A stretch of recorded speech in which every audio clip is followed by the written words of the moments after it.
consider this. What if the story of the prodigal son isn't actually about the son at all? It's a pretty provocative thought, right?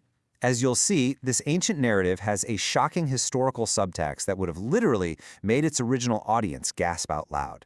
To really grasp this parable, the source argues we've got to look right past that rebellious younger brother and focus entirely on the actions of the father. And it's in response to this extremely tense standoff that Jesus actually tells the parable of the two sons to set the record straight. Which brings us to Section 2, the younger son's rebellion.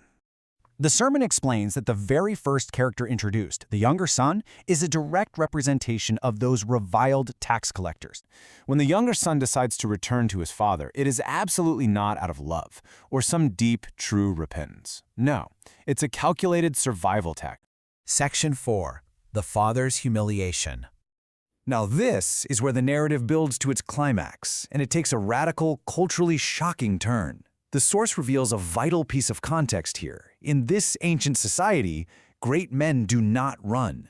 It was highly shameful for an older patriarch to sprint anywhere. Yet, when the father sees his starving, traitorous son approaching the village, he knows the villagers will likely stone the boy. So, what does he do? He humiliatingly hikes up his robes and he runs. He completely absorbs the shame in order to rescue his son. Seeing this overwhelming, completely unearned compassion changes the younger son's heart on the spot, inspiring genuine repentance. He drops his whole negotiation tactic, and the father immediately restores him to full sonship, not servitude. He actually orders his servants to bring 3 specific items: his own best robe, a family ring, and sandals. These items clearly, legally, mark him as a free son, not a slave. This all leads the father to throw a massive feast. But here's the critical question we have to ask. Who is the feast actually celebrating? The older brother absolutely refuses to attend, completely insulting his father in the process, because he genuinely thinks the father is unfairly rewarding the younger brother's terrible behavior. But the older brother is entirely wrong here.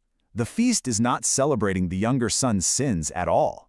The celebration is entirely about the father. It's a celebration of the father humiliating himself, absorbing the shame, and running to rescue his broken son.